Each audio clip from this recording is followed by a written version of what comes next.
आम आदमी पार्टी तो करती है मीठा मीठा गप कड़वा कड़वा थूथू। भ्रष्टाचार की परतें खुल जाएंगी। मोहल्ला क्लिनिक, शिक्षा, स्वास्थ्य, दिल्ली जल बोर्ड, परिवहन और दारू के ठेकों का राज खुल जाएगा। तो दिल्ली तो अब ठगा महसूस कर रही है। दिल्ली को दंगे दिए इन्होंने, तो दंगों के दोषी हो आप, टुकड़े टुकड़े गैंग के साथ आप, भ्रष्टाचारियों के साथ आप, खलिस्तानियों के साथ आप, और काम किया नहीं, कुछ भी फ्री दिया। तो एक पर एक दारू की बोतल फ्री दी और लोगों को फेफड़ों की, अस्थमा की, कैंसर की, सांसों की बीमारियां दी, चाहे प्रदूषित पानी पिला के दी या प्रदूषित हवा दे के दी, लेकिन दिल्ली को फ्री में बीमारियां अरविंद केजरीवाल ने दी, इलाज नहीं दिया। Ahead of the Delhi Assembly elections, I am being joined by Ajay Mahavarji. He is the member of the Legislative Assembly from Delhi, and I have come here in Gonda to speak to him about some local and national issues. So, thank you so much, sir, for speaking with us. Thank you Hina. Sir, I was coming to Gonda, and unfortunately or fortunately, I get to see the entire lanes of Gonda when I was coming here, and I saw that the lanes are very narrow. There are encroachment issues. If you can provide some details on that. Here is a poor peoples, and entire assembly is only 5 to 6 kilometers, and high density area is this, na? And we have 5 lakh people within 5 kilometer range. So you can imagine how people survive here. And जो आपने कहा कि encroachment is a big issue, पर वो fix encroachments नहीं हैं। Ready, पटरी, ई rickshaws, poor peoples, तो क्या करें? उनको भगाना तो ठीक नहीं है।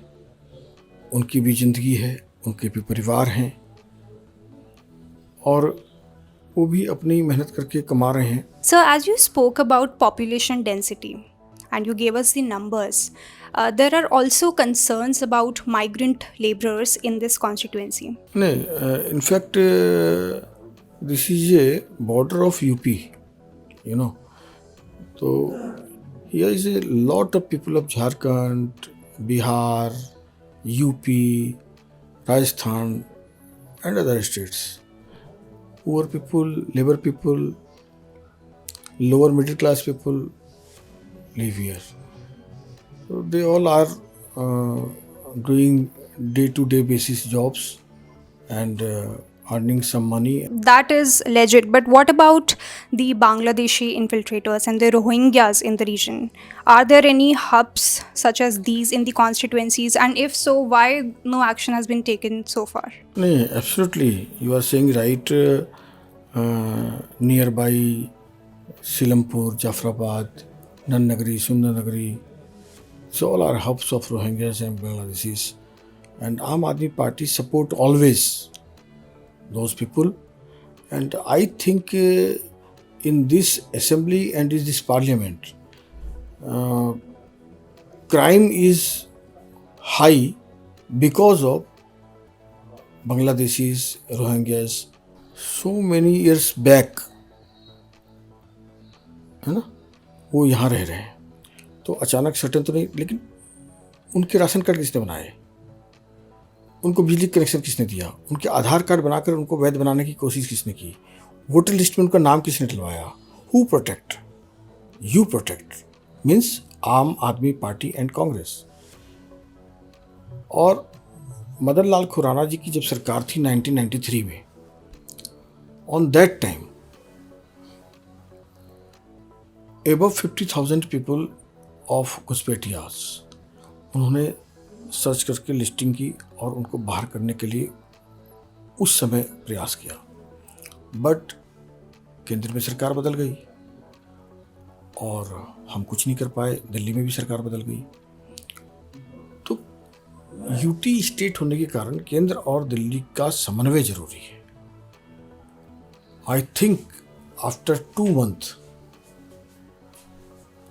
दिल्ली में बीजेपी सरकार होगी, मोदी जी की सरकार वहाँ है, और चिन्हित करके निश्चित रूप से घुसपैठियों को बाहर का रास्ता दिखाने का काम भाजपा करेगी। Drainage system. Whenever there is a little bit of rainfall, or for example, floods happening, the waterlogging is a big problem for the people of Gonda. So, what do you have to say on that? Why has it not been resolved for past 5 years? Very clearly speaking, waterlogging is not problem of Gonda. सबसे पहला काम ही मैंने यही किया, भजनपुरा थाने के पीछे एक नया पंप स्टेशन बनाया। You can visit so many pump houses like C5 Yamuna Vihar, like dividing road Yamuna Vihar, like Bhagat Singh Park Yamuna Vihar, Bhajanpura थाना, सारे पंप स्टेशंस को हाई ग्रेड कर दिए। 3-3, 4-4 मोटर थी, 7-7 कर दी। उनकी कैपेसिटी 40 से 75 HP थी, या 75 से 150 HP तक की मोटरें हैं। सबके जेनसेट बदल दिए। तो वाटर लॉगिंग 8-8 घंटे बारिश के बाद भी नहीं है मेरी विधानसभा में। ये टोटल फेक इशू है। लेकिन सीवरेज प्रॉब्लम मेरे यहाँ बहुत है, बिकॉज लास्ट 5 ईयर तो छोड़िए, लास्ट 10 ईयर से पेरिफेरल्स लाइन जो है 6 इस असेंबली की, वो साफ करने के लिए अरविंद केजरीवाल और उसकी सरकार ने कोई फंड रिलीज नहीं किया। बहुत मशक्क़त के बाद ओनली 1 करोड़ रुपये पास हुआ, जिसमें कि 3 पेरिफेरल लाइन भी पूरी तरह से साफ नहीं हो पाई। सीवरेज जो है वो दिल्ली सरकार के अंडर है, और मुझसे पहले यहाँ आम आदमी पार्टी का ही विधायक था। सरकार लगातार दिल्ली में 10 साल से आम आदमी पार्टी की है, तो वो सीवरेज का पैसा तो केंद्र सरकार या MCD थोड़ी देगी, वो तो स्टेट गवर्नमेंट देगी। तो स्टेट गवर्नमेंट की दिल्ली जल बोर्ड, जिसकी मुख्यमंत्री भी अभी जल मंत्री है, so many times I raise issue in assembly, but उन्होंने कोई भी हमको सोल्यूशन नहीं दिया। बहुत हायर अथॉरिटीज पर बार बार लगने के बाद 3 पेरिफेरल लाइन मुश्किल से अभी पूरी तरह साफ नहीं हो पाई हैं। तो सीवरेज इशू और यहाँ की प्रॉब्लम नहीं है, पूरी दिल्ली को इन्होंने दिल्ली जल बोर्ड से बर्बाद कर दिया। आज दिल्ली जल बोर्ड कंगाल भी हो गया है, बर्बाद भी हो गया है, और सीवरेज सिस्टम पूरी दिल्ली का कोलैप्स हो गया है। हम संघर्ष करके इतना बचा पा रहे हैं कि सड़कों पे पानी नहीं बह रहा है, 10-5 गलियों को छोड़ करके। संसाधन कम है। अब 2.5 लाख वोटर हैं जहाँ पर लगभग, वहाँ पर 3 गाड़ियाँ हैं मात्र। आप सोचिए कैसे हम संभालते होंगे। तो संसाधनों की बेहद कमी है, गवर्नमेंट का सहयोग नहीं है, हमारे साथ सौतेला व्यवहार है, और सरकार के कान पर जूं रेंगती नहीं है।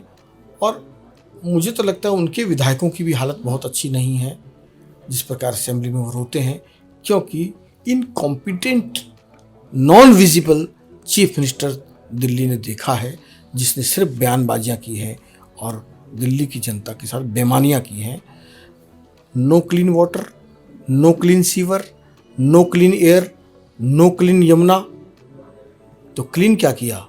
Sir, how is the condition of the healthcare facilities in Gonda? Because yesterday we saw that Delhi High Court gave this judgment that there has to be MOU between the Delhi government and the centre related to Ayushman Bharat Yojana. Do you think that Yojana is better than the healthcare schemes and the programs that Aam Aadmi Party is coming up with? How do you see that order? Plus, overall, if you can tell us the status of the healthcare facilities in your constituency. In my assembly, there is no hospital, no single hospital. You know, 2 polyclinics and 4 or 5 मोहल्ला clinic. क्या उसमें इलाज होगा? और आयुष्मान इतनी बेहतरीन योजना आदरणीय प्रधानमंत्री जी ने दी देश को, और देश ने अडॉप्ट किया, अपोजिशंस की स्टेट्स में भी अडॉप्ट किया, क्योंकि आखिर जनता के बेहतरी के लिए सोचना हर गवर्नमेंट का काम है, स्टेट गवर्नमेंट हो या सेंट्रल गवर्नमेंट हो। But unfortunately Arvind Kejriwal and his government असंवेदनशील, नॉट पीपल फ्रेंडली, नाम ना हो जाए मोदी का, इसके चक्कर में पड़े रहे और कहते रहे कि हम फ्री करते हैं इलाज, फ्री करते हैं इलाज, फ्री करते हैं। किसी को आज तक फ्री इलाज नहीं मिला। ऐसे भी मैं चैलेंज करता हूँ, किसी को फ्री बिजली भी नहीं मिली। सर, अभी जो सरचार्ज रिडक्शन हुआ है बिल्स में, उसमें भी there is a jostling going on between BJP and Aam Aadmi party, saying कि हमारा किया हुआ है, and Aam Aadmi party saying कि हमने किया है। आम आदमी पार्टी तो करती है मीठा मीठा, गप गप, कड़वा कड़वा, थू। आज तक एक भी जिम्मेदारी नहीं ली। कभी केंद्र से लड़ना, कभी मोदी से लड़ना, कभी कमिश्नर से लड़ना, कभी पड़ोसी राज्यों से लड़ना, यही उनका काम है। रोना धोना, ब्लेम गेम करना, दूसरे के माथे पर टिकरा फोड़ना। मैं सवाल करता हूँ, 40,000 की पराली पर उन्होंने करोड़ों के विज्ञापन छाप दिए। कोरोना में एक जापानी मशीन लाए, वो दोबारा नज़र नहीं आए, करोड़ों के विज्ञापन छाप दिए। उन्होंने एक कुछ वो एम्बुलेंस लाए थे स्कूटर में, दिल्ली में नज़र नहीं आई एक भी, करोड़ों के विज्ञापन छाप दिए। एक डेंगू मच्छर मार करके 10 दिन 10 घंटे बोल करके करोड़ों के विज्ञापन छाप दिए। कुछ भी मच्छर भी मार दें तो कहते हैं हमने बहुत कुछ किया है। अरे भाई, आपने कुछ किया ही नहीं है। आपने दिल्ली को कहा था मैं साफ पानी दूंगा, 24 घंटे पानी दूंगा, साफ यमुना दूंगा, साफ हवा दूंगा। एक भी तो वादा पूरा नहीं किया। खुद अरविंद केजरीवाल ने कहा 2020 के चुनाव के 25 में अगर मैं यमुना मैया साफ ना करूं तो मुझे वोट मत देना। और उन्हीं की रिपोर्ट में है कि पानी दिल्ली का और यमुना का प्रदूषण बढ़ गया घटने के बजाय। कैसी सरकार है ये? तो दिल्ली तो अब ठगा महसूस कर रही है। दिल्ली को दंगे दिए इन्होंने। मेरा इलाका दंगा प्रभावित रहा है। आप बताइए, आम आदमी पार्टी का जो पार्षद था, सिटिंग पार्षद ताहिर हुसैन, और दंगों का षड्यंत्र यहाँ रचता है। समाजों में विभाजन कर दिया उन्होंने। तो दंगों के दोषी हो आप, टुकड़े टुकड़े गैंग के साथ आप, भ्रष्टाचारियों के साथ आप, खलिस्तानियों के साथ आप, और काम किया नहीं, कुछ भी फ्री दिया। तो एक पर एक दारू की बोतल फ्री दी और लोगों को फेफड़ों की, अस्थमा की, कैंसर की, सांसों की बीमारियां दी। चाहे प्रदूषित पानी पिला के दी या प्रदूषित हवा दे के दी, लेकिन दिल्ली को फ्री में बीमारियां अरविंद केजरीवाल ने दी, इलाज नहीं दिया। अभी क्या लगता है, क्या स्ट्रैटेजी है दिल्ली में, कौन सीएम फेस होगा? क्योंकि अभी तक तो कोई सीएम फेस दिख नहीं रहा है। क्या यहाँ पे भी राजस्थान जैसा फंडा होने वाला है कि कोई फेस नहीं है और पीएम मोदी जी के फेस पे ही सारे वोट डलेंगे?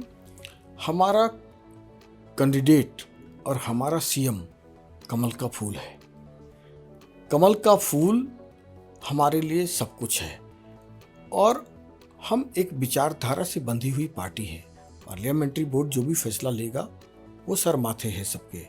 कलेक्टिव रिस्पॉन्सिबिलिटी के साथ हम दिल्ली को वादा कर रहे हैं।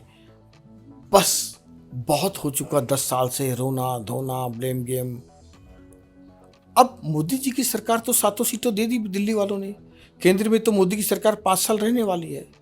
तो 10 साल जो दिल्ली ने बर्बाद कर लिए अपने, वो आगे बर्बाद करने के मूड में नहीं है। केंद्र के साथ मिलकर डबल इंजन की सरकार दिल्ली का सर्वांगीण विकास करेगी। यही दिल्ली के हित में है। अब बहुत खा लिया धोखा, अब नहीं मिलेगा आपको मौका। ठीक है सर, अब मुझे बस आखिरी 2 सवाल करने हैं। पहला मेरा सवाल ये है कि सीएजी की रिपोर्ट पे काफ़ी बवाल हो रहा है।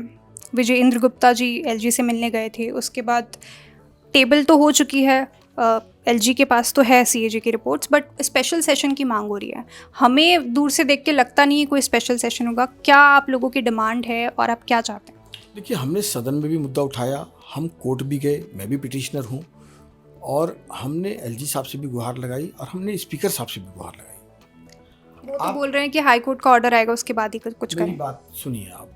अच्छा प्रश्न है आपका। जो सरकार आरटीआई के नाम पर आई, जो सरकार लोकायुक्त और लोकपाल की डिमांड करती हुई आई, आज वही सरकार किस डर से सीएजी रिपोर्ट पेश नहीं कर रही है? क्या कारण है? ऐसा क्या राज छुपा है उसमें? ऐसा क्या भ्रष्टाचार छुपा है उसमें? ऐसे कौन से सच है जो उजागर हो जाएंगे? हमने तो हिंदुस्तान में कोई ऐसी राज्य सरकार नहीं देखी जो अपनी ऑडिट रिपोर्ट पेश ना करती हो। साल 10 साल रिपोर्ट पेश होती है, हर साल टेबल होती हैं, और सही स्थान क्या है? विधानसभा का सदन पटल। तो क्या दिल्ली की जनता को ये जानने का अधिकार नहीं है कि 10 साल से अरविंद केजरीवाल जो शासन चला रहे हैं उसकी ऑडिट रिपोर्ट में क्या है? भ्रष्टाचार की परतें खुल जाएंगी। मोहल्ला क्लिनिक, शिक्षा, स्वास्थ्य, दिल्ली जल बोर्ड, परिवहन और दारू के ठेकों का राज खुल जाएगा, इस डर से वो नहीं ला रहे हैं। कैसी ईमानदार सरकार की ढकोसले वाली सरकार है। जो मैंने कहा लोकायुक्त लोकपाल का नाम लेती थी, कहाँ गई लोकपाल? सीएजी रिपोर्ट तक तो पेश नहीं कर पा रहे। इसीलिए ये भ्रष्ट और निकम्मी सरकार है। दिल्ली की जनता बहुत समझदार है, वो मान गई है कि हमने इसको नायक बनाकर भेजा था, वो खलनायक निकला।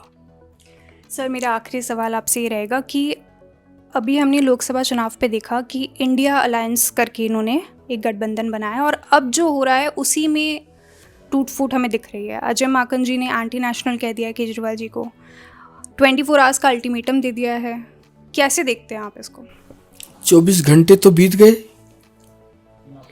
अरविंद केजरीवाल उन्हें इंडी गठबंधन से बाहर तो नहीं कर पाए।